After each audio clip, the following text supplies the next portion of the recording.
Illustration 17 of journal entries. First, started business with rupees 5 lakh, paid into bank 4 lakh. मतलब 5 लाख से business start किया, उसमें से ही 4 लाख रुपए बैंक में जमा करा दिए. तो कैश आया 1 लाख रुपए और 4 लाख रुपए आए हमारे बैंक में.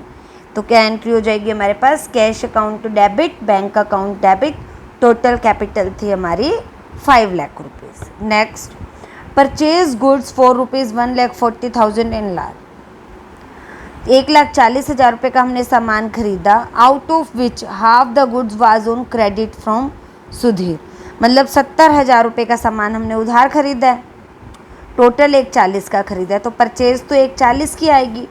To cash 70,000 and to Sudhir 70,000 हो जाएगा. इस तरह से purchase account debit to cash to Sudhir. Next, purchase building of rupees 2 lakh and paid 2% brokerage on the purchase. एक बिल्डिंग खरीदी है 2 लाख रुपए की, 2% ब्रोकरेज. ब्रोकरेज होती है बेटा एक तरह से दलाली लगा लो या कमीशन लगा लो. कमीशन देनी पड़ती है ना जब हम कोई भी सामान खरीदते हैं, किसी की जो मीडिएटर हमें सामान खरीदवा रहा है, तो जिसने हमें बिल्डिंग दिलाई है उस पर हमने 2% तो ब्रोकरेज दी है और 24,000 रुपये इसके रजिस्ट्रेशन चार्जेस भी लगे हैं. तो 2 लाख रुपए पे ब्रोकरेज कितनी बन जाएगी हमारी? 4,000 रुपये हमारी ब्रोकरेज होगी. 2 लाख का 2%, 4,000 रुपये ब्रोकरेज होगी और 24,000 रुपये रजिस्ट्रेशन के चार्जेस लगे हैं. तो टोटल अमाउंट हो गया आपका 2 लाख प्लस 24,000 प्लस 4,000 यानी कि 2,28,000.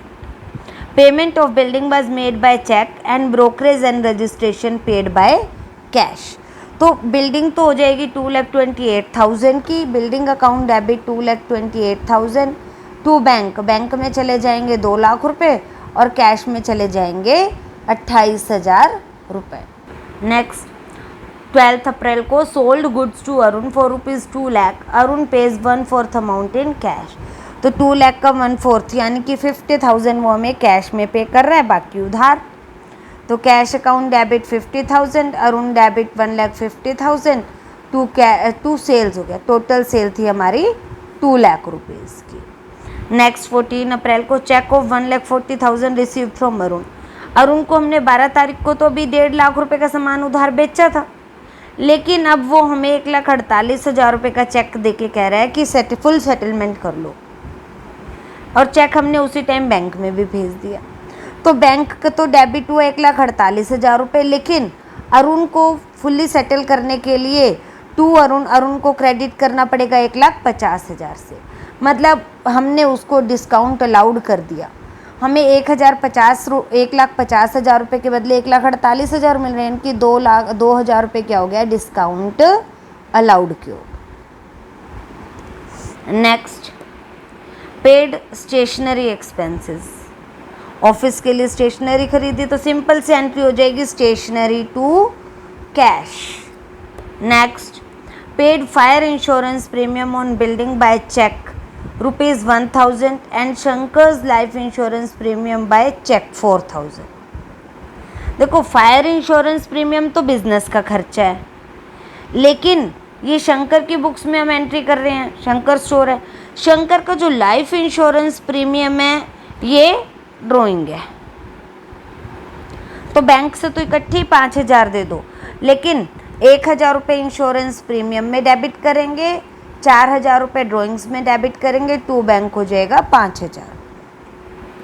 Paid for office cleaning. तो ऑफिस एक्सपेंसेस हुए office expenses to cash, simple. Received a sum of rupees 2,05,000 being rent of a portion of building let out. हमने अपने बिल्डिंग का कोई हिस्सा किराए पे दे दिया था, तो उससे रेंट रिसीव हुआ है. तो क्या एंट्री हो जाएगी? Cash account debit to rent received. 28 April को received a sum of rupees 2,500 being rent for a portion of building let out. Received a sum of rupees 2,500, ये हमारा क्या हो जाएगा? कैश हो जाएगा. Cash account debit to rent received. Paid for advertisement. Advertisement expenses simple से हैं, तो advertisement expenses to cash, simple हो जाएगी एंट्री भी।